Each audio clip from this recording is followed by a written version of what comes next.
wala ka sarkar jela kampat penbenaya ka tarik ban pelong election MDC Henry ka jingiaknieh tiket pat kelas jang ban songshit bah ha pedeng ki nong kesan bat nong yelam bah ha khamat ha ki party ba pher kani ka jingiaknieh tiket kala jaru ha ka sem NPP naba kat kom ka jingiathu the working president ke NPP ba hamlet doling menta jan baro ki constituency don bet arne laingut ki kortong ki bapan tiket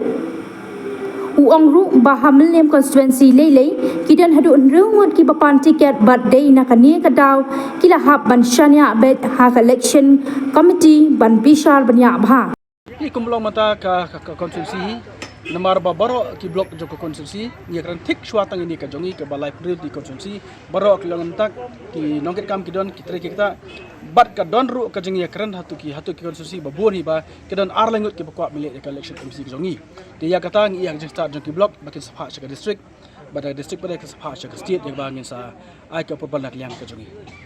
Nakliang pipi ne kun am kena LC. Nakliang jonga hi ngalarai ba nganum kun ya kini ka election misi mar ba ngalah kular teng mensua ba ka kamera menjungai kelom bangan ailat lang ikiwe pada ki prasamla ko ka konferensi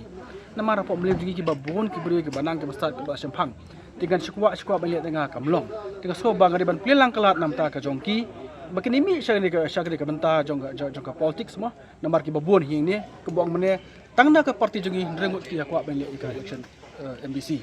di kam sude yang ban su kwa leban khanglat ya kat badon dengan pelilang kelak ganti kat ikam kwa bersepat ba kedon sepat banile ke election misi dengan laran yang jomba ngano mile hendrengan tristom nam ta ka parti habro ki repol di konsensi segarus bat sinis po khasils bangin persang ban yo ban jobon di election bersuan hi kumbolong mutahi ka election misi ni bala penjalan biang kumtu nrekum ke parti hi lana ya pikre syahmat bat baru ki konsensi dan ki blok ki ba ngi jong na pari jongi kilalong ki ba lapun kre nam ta election misi kalau mana ka po kilong ba kre kum kun sanang ne na po Mylliem ru ki ba pan ya tiket misi ke dan adu rengut ki ko dile election MDC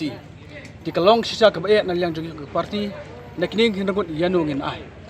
tena kada ko loron ka election committee ke ba na thau bar election committee kla da ban song committee ke ba sausan sien tena padeng ki rengut di kala argumen ya kerteng jong way applicant ya ka ba general meeting ba dia kan sapen scam hari kini